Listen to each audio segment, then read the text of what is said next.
देखिए, डिस्ट्रिक्ट उधमपुर भी बाकी ज़िलों की तरह जो कोरोना का एक पेंडेमिक है जो लास्ट 4 मंथ से पूरे जम्मू कश्मीर को ना पूरे भारत वर्ष में जो एक इसकी महामारी का प्रकोप चल रहा है उससे उधमपुर ज़िला भी फाइट कर रहा है। उधमपुर ज़िला में काफ़ी जो लॉकडाउन की प्रक्रिया थी, अगर हम मार्च से बताएं तो बहुत पहले से ये सारा लॉकडाउन स्टार्ट हो गया था। काफ़ी सारे स्टेप्स लिए गए लॉकडाउन को स्ट्रिक्टली इन्फोर्स करवाने में। साथ साथ ये मकसद था कि एसेंशियल कमोडिटीज़ को मेंटेन रखा जाए। उसके बाद अनलॉकडाउन का फेस आया। मैं समझता हूँ कि जो अनलॉकडाउन 1 था उस टाइम पे लोगों ने सीखा कि किस तरीके से अनलॉकडाउन 1 में जाना है, जैसे मास्क पहनना, सोशल डिस्टेंसिंग को मद्देनज़र रखते हुए बाहर निकलना। साथ ही साथ एक चैलेंज ये था कि जो भी लेबरर्स थे यहाँ पे वो अपने महफूज तरीके से अपने घर जाएं सुरक्षित तरीके से।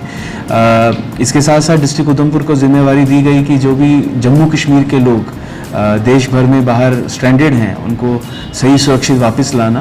तो स्पेशल जो श्रमिक ट्रेन्स थी वो उधमपुर में आना शुरू हुई। लगभग 20,000 से ज़्यादा लोग उधमपुर रेलवे स्टेशन पर पहुंचे, जिसके लिए एडमिनिस्ट्रेशन की तरफ से बहुत इलेबोरेट इंतज़ाम किए गए, चाहे उनकी रिसीविंग को लेकर हो, बोर्डिंग डी बोर्डिंग को हो, डिस्पैच को लेकर हो। इसके साथ कुछ ऐसे इनिशिएटिव्स डिस्ट्रिक्ट उधमपुर के रहे जो पूरे कोरोना महामारी में मकसद ये था कि एक हैसल फ्री तरीके से और डिस्ट्रेस लेवल लोगों के कम रहें। कुछ मैं जिक्र करना चाहूँगा, एक राशन ऑन व्हील्स इनिशिएटिव था जिसमें मकसद ये था कि घर घर तक लोगों तक राशन पहुँचे। जो ख़ास तौर पे देखा ये जाता है कि पीडीएस के राशन की जो शॉप्स हैं, हमारी फेरपाई शॉप्स हैं, उन पर रश सबसे ज़्यादा होता है, जो कहीं ना कहीं सोशल डिस्टेंसिंग को हिट करता है। उसको बचाने के लिए डिस्ट्रिक्ट एडमिनिस्ट्रेशन ने डिसीजन लिया कि हम उनका पीडीएस राशन उनके डोर डोर तक पहुंचाएंगे। तो ये पूरा प्रोजेक्ट था राशन ऑन व्हील्स, जो भी ऑलमोस्ट बहुत पहले ख़त्म हो चुका है बिकॉज एक फेज़ हमारा राशन डिस्ट्रीब्यूशन का कंप्लीट हो चुका है। इसके बाद जैसे रेलवे स्टेशन की बात हो रही थी तो एक कंसेप्ट स्टार्ट किया गया, train railway information management system. इसके अंदर जो भी यात्री उतर रहा था उसका एक मोबाइल ऐप के ज़रिए रजिस्ट्रेशन किया जा रहा था टोटल डिजिटल फॉर्म में। और इस पूरे प्रक्रिया के माध्यम से हम 1.5 से 2 घंटे में पूरी एक ट्रेन को डी बोर्ड करवाने में और डिस्पैच करवाने में हमारी टीम सक्षम थी।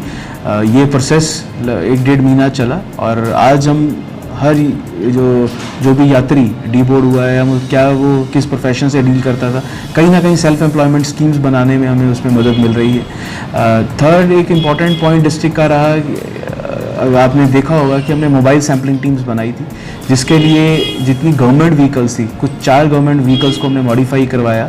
वो हमारे डिफरेंट डिपार्टमेंट्स की व्हीकल थी, जैसे डिस्ट्रिक्ट डिविजनल फॉरेस्ट ऑफिसर की व्हीकल को मॉडिफाई करवाया गया, सिमिलरली और कुछ महकमों की व्हीकल को मॉडिफाई करवाया गया। मकसद ये था कि ये व्हीकल डिस्ट्रिक्ट के दूर दराज के इलाकों में जाकर लोगों को सैम्पलिंग के लिए यहाँ ना आना पड़े, या कई और कारण होते हैं, कोई हाई रिस्क कॉन्टैक्ट्स हमें उस एरिया में मिलते हैं, उसके लिए गाड़ी को वहाँ भेजा गया और इसके लिए गाड़ी की मॉडिफिकेशन करवाई गई।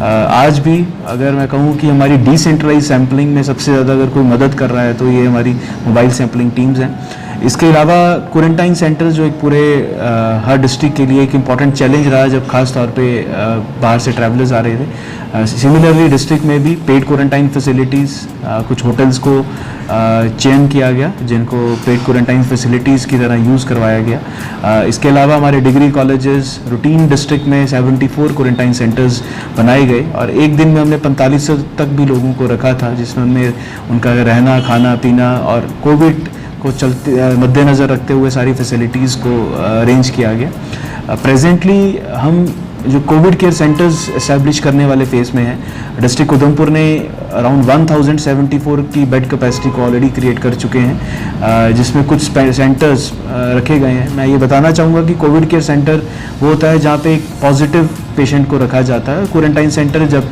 जब हम सैम्पलिंग करते हैं या उस ड्यूरेशन में रखा जाता है फ्रेश अराइवल पे। तो अभी कोविड केयर सेंटर कोई भी पॉजिटिव आ रहा है तो हम उसको अपने कोविड केयर सेंटर में रख रहे हैं। डिस्ट्रिक्ट उधमपुर में टोटल 298 पॉजिटिव केसेस थे, जिसमें जैसे अब मैं आपसे बात कर रहा हूँ तो 248 केसेस हमारे रिकवर हो चुके हैं और एक डेथ जो स्टार्टिंग में बहुत पहले हुई थी, टिकरी में वो केस था कुछ 2.5 महीने पहले। तो इसके अलावा हमारे जितने सारे केस हैं वो सारे रिकवर हो चुके हैं। कुछ 38 के आसपास हमारे डिस्ट्रिक्ट उधमपुर में हैं जो डिस्ट्रिक्ट हॉस्पिटल में हैं, या बेली के सेंटर में है, जो GNM बेली का हमारा कोविड केयर सेंटर है। बाकी सारे रिकवर होकर सुरक्षित ठीक ठाक सेहतमंद होकर अपने घर वापस पहुँचे। मैं आपके माध्यम से यही कहना चाहूँगा कि ये लास्ट जो 3.5 महीने का दौर था, डिस्ट्रिक्ट एडमिनिस्ट्रेशन की पूरी कोशिश रही है, सभी डिस्ट्रिक्ट्स की कोशिश है ये कि इस दौर को कोरोना को फाइट करते हुए हम लोगों को कम से कम दिक्कत आए। और पर मैं ये समझता हूँ कि सबसे बड़ी रिस्पॉन्सिबिलिटी लोगों की है। अगर लोगों का सहयोग होगा तो हम इस जंग को बेहतर तरीके से लड़ पाएंगे। बिकॉज फाइनली अब जैसे अनलॉकडाउन के बाद लोगों को सोशल डिस्टेंसिंग, मास्क पहनना मैंडेटरी है। ज़िले में मास्क जो नहीं पहन रहा है हम उसको फ़ाइन कर रहे हैं। डेली के बेस पे 20-30 फ़ाइन किए जाते हैं, 500 रुपये इसका फ़ाइन है। तो आगे भी इस मुहिम को जारी रखा जाएगा। पर मैं ये कहना चाहूँगा उधमपुर के लोगों ने इस पूरी मुहिम में, इस पूरी जंग में, पूरे जो कठिन दौर था उसमें डिस्ट्रिक्ट एडमिनिस्ट्रेशन का साथ दिया। और आगे भी हम लोगों के साथ, सिविल सोसाइटी के साथ कंधा से कंधा मिलाकर जब तक इस दौर को हम निकल नहीं जाते, हम जारी रखें।